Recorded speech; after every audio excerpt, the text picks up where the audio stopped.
Dosa besar yang berupa larangan dianggap biasa. Di antaranya, perhatikan, Rasul sallallahu alaihi wasallam bersabda, "Sayakunu fi akhir hadhil ummah khasfun wa maskhun wa qadhfun." Nih perhatikan, akan terjadi di tengah umat ini, di akhir umat ini, khasfun. Apa itu? Bumi menelan, likuifaksi. Wa maskhun, apa itu? Perubahan bentuk wajah. Wajah cantik berubah menjadi monyet. Wajah ganteng berubah menjadi babi. Perubahan bentuk wajah. Qadhfun, apa itu? Hujan batu. Kemudian para sahabat bertanya, qila ya Rasulullah wa mata dzalik? Wahai Rasulullah sallallahu alaihi wasallam, kapan itu terjadi? Perhatikan. Dan ini sayangnya dianggap biasa. Kata Rasul sallallahu alaihi wasallam, kapan itu terjadi?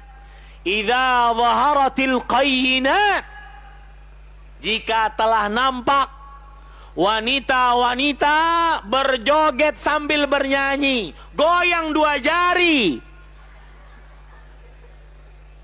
Kadang-kadang nenek-nenek goyang dua jari, subhanallah. Di Instagram, betul apa betul? Jauhi, tobat, takut kepada Allah. Itu dosa yang dianggap biasa, pendatang musibah. Wanita-wanita yang di hadapan saya yang mempunyai Instagram, yang mempertontonkan kemolekan tubuhnya, hapus sekarang juga. Zaharatil qayyinat, wanita-wanita penyanyi berjoget. Bahkan di acara televisi kita itu sudah biasa. Berjoget erotis dilihat oleh jutaan rakyat Indonesia. Ini dianggap biasa, padahal dia diharamkan dalam agama Islam. Wa syuribatil khumur, dan minuman keras dianggap biasa, dijual bebas, tidak ada pelarangan. Dan saya berpesan kepada Bapak Ibu, kalau ada maksiat, Anda tidak bisa menasihatinya dengan hati, Anda tidak bisa menasihatinya dengan lisan, Anda tidak bisa merubah dengan tangan, karena Anda bukan orang yang kuasa. Maka minimal Anda benci, minimal Anda benci dengan hati, minimal. Jangan pernah rela dengan perbuatan tersebut. Kenapa demikian? Karena kata Rasulullah sallallahu alaihi wasallam, apabila ada maksiat, idza umilatil khati'atu fil ard, jika telah nampak maksiat di muka bumi, kemudian tidak ada yang mengingkarinya, yushiku an ya'ummahumullahu bi'iqab, Allah hampir saja menghancurkan, mengirimkan kepada seluruhnya dengan siksa. Jadi yang bermaksiatnya kena, yang tidak bermaksiatnya kena. Karena yang tidak bermaksiat pun rela dengan perbuatan tersebut, tidak mengingkari dengan hati. Harus diingkari dengan hati.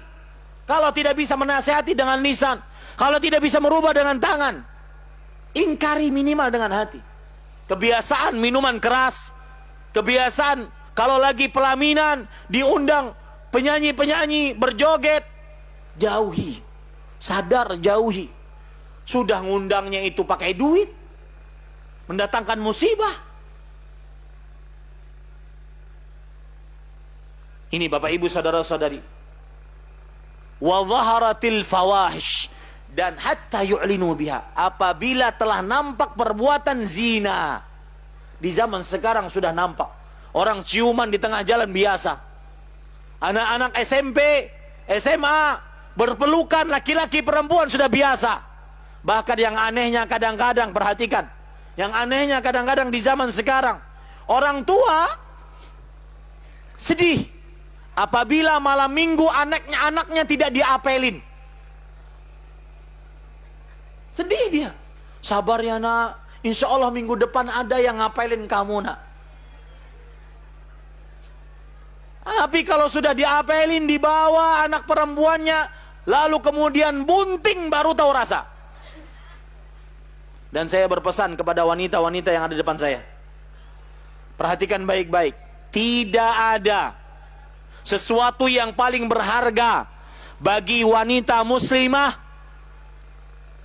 setelah agamanya kecuali kesuciannya. Kalau wanita sudah terenggut kesuciannya, sudah dizinahi oleh seorang laki-laki, maka tidak ada harganya. Bahkan Allah menyebutkan dalam Al-Quran, Az-zaniyah, az-zani la yankihu illa zanin aw musyrik. Seorang wanita berzina, tidak ada yang menikahinya kecuali laki-laki berzina juga. Itu harga bagi wanita yang sudah berzina, kecuali dia bertaubat kepada Allah. Harta paling berharga bagi seorang wanita muslimah. Perhatikan bapak-bapak yang punya anak perempuan, jangan biarkan anak perempuan Anda enak saja dibawa ke laki yang tidak mahramnya. Kita harus ketat terhadap anak perempuan kita, daripada kita nanti berhadapan di hadapan Allah Subhanahu wa taala. Dan saya berpesan, sebagaimana anak Anda ditanya tentang baktinya kepada Anda, tetapi ingat, orang tua akan ditanya oleh Allah lebih dahulu tentang anaknya dibandingkan anak ditanya tentang orang tuanya. Maka jaga anak-anak kita, Bapak Ibu saudara-saudari yang dimuliakan oleh Allah Subhanahu wa taala. Jangan sampai berbuat zina, karena kesucian adalah harta paling berharga yang dimiliki oleh seorang muslimah. Jangan pernah mau dibelai, dielus, dipegang, dipeluk, dicium, dizinahi, digauli, kecuali oleh laki-laki yang mengatakan, saya terima nikahnya. Ya, nih terutama nih pemuda-pemuda, jangan tergoda dengan pacarmu. Karena kalau seandainya dia benar laki-laki, dia akan datang kepada rumah orang tuamu dan mengatakan, Pak, anak perempuan Bapak sudah mengambil isi hati saya. Saya ingin menikahinya. Ini baru laki. Ini baru calon mantu yang benar-benar super duper.